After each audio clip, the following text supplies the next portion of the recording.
Formula One is a dangerous sport. The cars are the fastest that have ever been built by human beings, with an average of 187 km per hour in a race.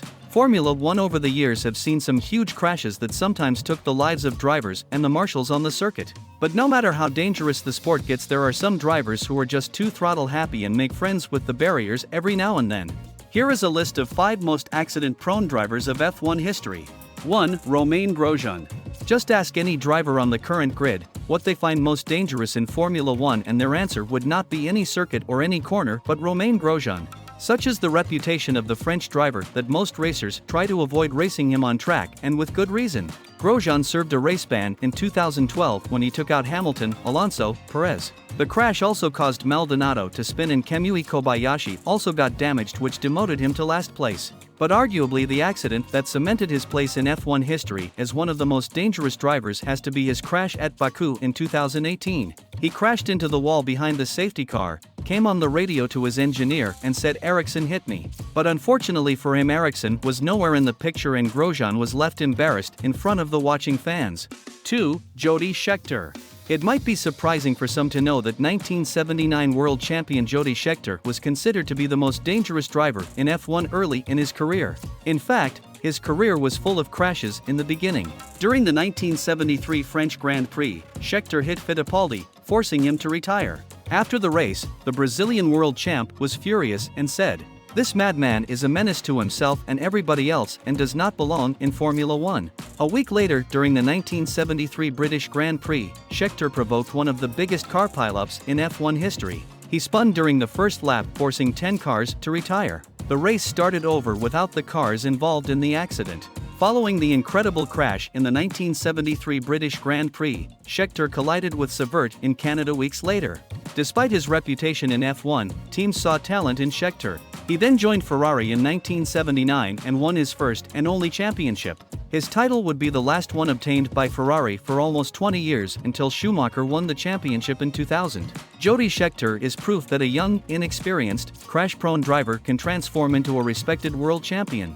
3. Pastor Maldonado.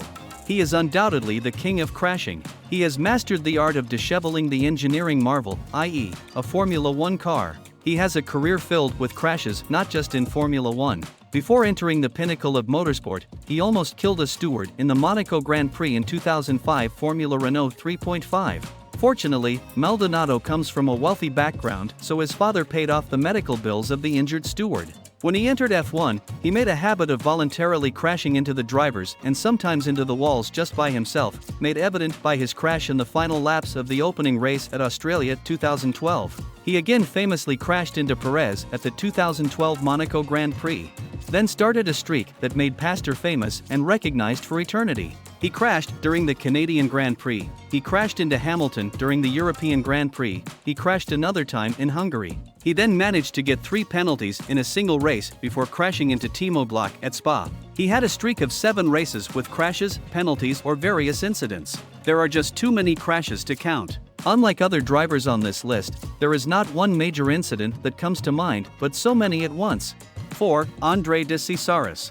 Most race without a win, 208. Total retirements, 148. Consecutive retirements, 18. Most retirements in a single season, 14 out of 16 races. Above mentioned are some of the records that are held by André de Cesaris that are very unlikely to be broken. He has been called the most accident-prone driver in F1 history. Andrea de Cesaris started his F1 career during the 1980 season at only 21 with Alfa Romeo. In 1981, he switched to McLaren in replacement of Alain Prost. He managed to break 18 chassis that year, earning the nickname Andrea de Crasheris. The team even withdrew him from the race because they feared he would crash again. De Cesaris went to Ligier in 1984. During the 1984 Zeltweg Austrian Grand Prix, de Cesaris had a big crash and rolled over several times.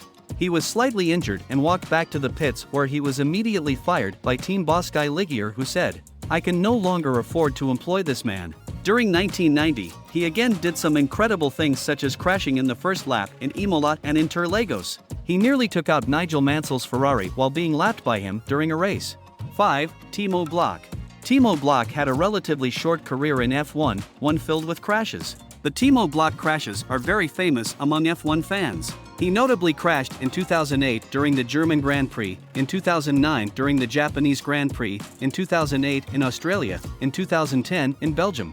You get the idea. There were a lot of crashes for a relatively short career in F1. Teemo's F1 career started in 2004 when he replaced Giorgio Pantano at Jordan following his accident. He then came back in 2009 for 5 seasons, 2 with Toyota, 2 with Virgin and 1 with Marussia. People remember him for his crashes and not for his driving skills, and that is unfortunate.